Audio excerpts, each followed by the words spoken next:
படிக்கும் போதே வேலை வேண்டுமா? வெளிநாட்டில் வேலை வேண்டுமா? வாங்க Amrita international institute of hotel management, Thadagam road, Kovai. தொடர்புக்கு 9578109555.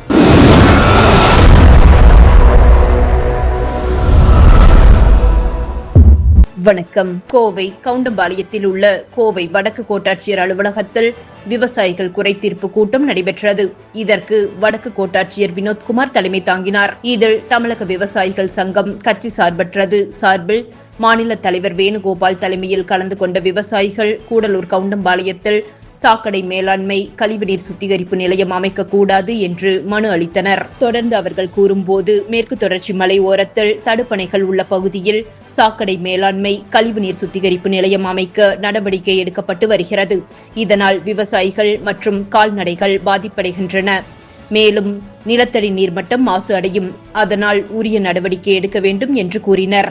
பெரியநாயக்கம்பாளையம் வட்டாரம் UIT காலேஜ் அருகிலே கூடலூர் கவுண்டம்பாளையம் நகராட்சியிலே கழிவுநீர் சுத்திகரிப்பு நிலையம் அமைய உள்ளதாக மக்களுக்கு செய்தி வந்ததும், அதனால் எங்களுக்கு மக்களுக்கும் விவசாயத்துக்கும் வனவிலங்குகளுக்கும் பாதிப்பு இருக்கிறது. ஆகவே இதை கைவிட கோரி ஏற்கனவே அந்த அதிகாரிகளிடம் மனு கொடுக்கப்பட்டுள்ளது. இன்றைக்கும் வடக்கு கோட்டாட்சியரிடம் மனு கொடுத்துள்ளோம்.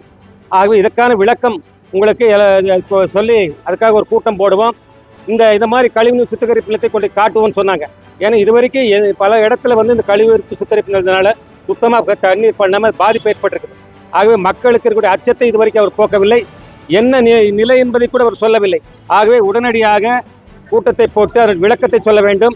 இங்கு சுத்திகரிப்பு நிலையம் அமைப்பதை நாங்கள் ஏற்க மாட்டோம், அதை எதிர்த்து போராடுவோம் என்று தமிழக விவசாயிகள் சங்கத்தின் சார்பாக தெரிவித்துக் கொள்கிறேன். இதேபோல நாயக்கன்பாளையம் அருகே நிலம் அளக்க மனு அளித்த நிலையில் 60 நாட்கள் கழித்து அளக்க வருவதாக செல்போனுக்கு மெசேஜ் வந்ததாகவும், ஆவணங்களுடன் அங்கு சென்ற நிலையில் 3 நிமிடங்கள் கழித்து நிலம் அளக்கப்பட்டதாக மெசேஜ் வருகிறது. இதனை எப்படி ஏற்றுக்கொள்வது? யார் அளந்தார்கள் என்று கூட தெரியவில்லை. உரிய நடவடிக்கை எடுக்க வேண்டும் என்று விவசாயி ஒருவர் ஆதங்கத்துடன் தெரிவித்தார்.